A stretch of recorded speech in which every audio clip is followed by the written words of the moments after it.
ഒരു താൽക്കാലിക ജീവനക്കാരൻ്റെ mail I ഡിയിലേക്ക് 1 കോടി ആളുകളുടെ വിശദാംശങ്ങളാണ് അയക്കാൻ പറയുന്നത്. ഇങ്ങനെ അയച്ചേക്കാൻ ഇത്ര ലാഘവത്തോടു കൂടിയാണ് ഇവർ കൈകാര്യം ചെയ്യുന്നത്.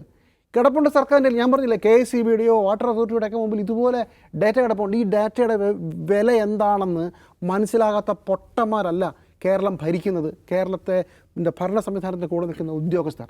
ഇവർക്കെല്ലാവർക്കും ഇതിൻ്റെ ഗൗരവം അറിയാം.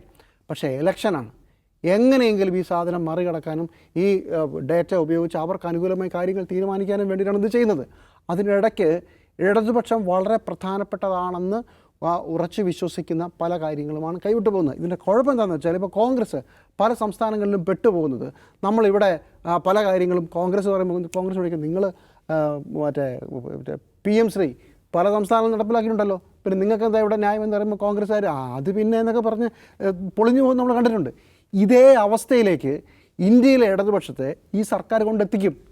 PM ശ്രീയുടെ കാര്യത്തിൽ, ഈ സ്വകാര്യതയുടെ കാര്യത്തിൽ നിങ്ങൾ കൊടുത്ത ഒരു ഡാറ്റ സർക്കാരിൻ്റെ കയ്യിൽ മറ്റൊരാവശ്യത്തിന് ഒരു ടാക്സ് അടയ്ക്കുന്നതിനൊക്കെ ഞാൻ സർക്കാരിൻ്റെ ഒരു സംവിധാനത്തിൽ കൊടുത്ത ഡാറ്റ എടുത്ത് മുഖ്യമന്ത്രി നമസ്കാരം ഞാൻ പിണറായി വിജയനാണെന്ന് പറഞ്ഞ് തിരിച്ചൊരു ഇലക്ഷൻ സംവിധാനത്തിന് വേണ്ടിയിട്ടുള്ള ഇതാണ് ഉപയോഗിച്ചിട്ടുണ്ടെങ്കിൽ പിന്നെ നിങ്ങളെങ്ങനെയാണ് നാളെ പോയി സ്വകാര്യത ഒരു വലിയ കാര്യമാണെന്ന് പറയാൻ പോകുന്നതെന്ന്?